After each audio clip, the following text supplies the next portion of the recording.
Well, everything's in a peak state there. I really think that's where optimal performance lies.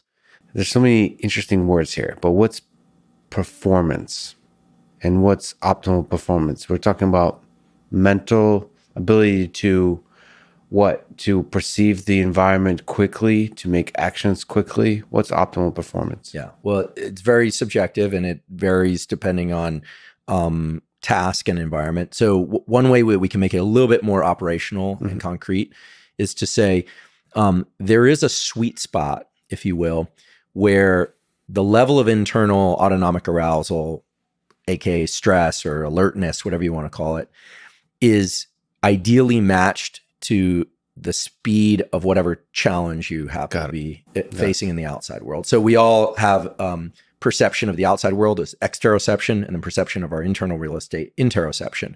And when those two things, when interoception and exteroception are matched along a couple dimensions, performance tends to increase, or tends to be in an optimal range. So for instance, if I don't play guitar, but I know you play guitar. So let's say you're trying to learn something new on the guitar. I'm not saying that being in these super high states of activation are the best place for you to be in order to learn.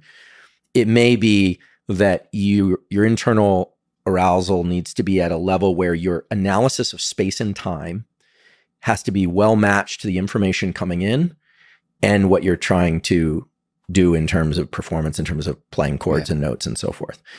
Now, in these cases of high threat where things are coming in quickly and animals and humans need to react very quickly, the higher your state of autonomic arousal, the better, because you're slicing time more finely just because of the way the autonomic system works. The pupil dilation, for instance, and movement of the lens essentially changes your optics, and that's obvious, but with the change in optics is a change in how you bin time and slice time, which allows you to get more frames per second readout. With the guitar learning, for instance, it might actually be that you want to be almost sleepy, almost in a kind of drowsy state to be able to, and I don't play music, so I can't, I'm guessing here, but sense some of the nuance in the chords or the ways that you're to be relaxed enough that your fingers can follow an external cue. So matching the movement of your fingers to something that's pure exteroception. And so there is no perfect autonomic state for performance.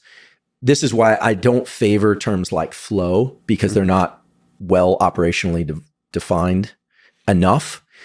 But I do believe that optimal or peak performance is going to arise when internal state is ideally matched to the space-time features of the external demands. So there's some slicing of time that happens, and then you're able to adjust, so slice time more finely or less finely in order to adjust to the stimulus, the dynamics of the stimulus.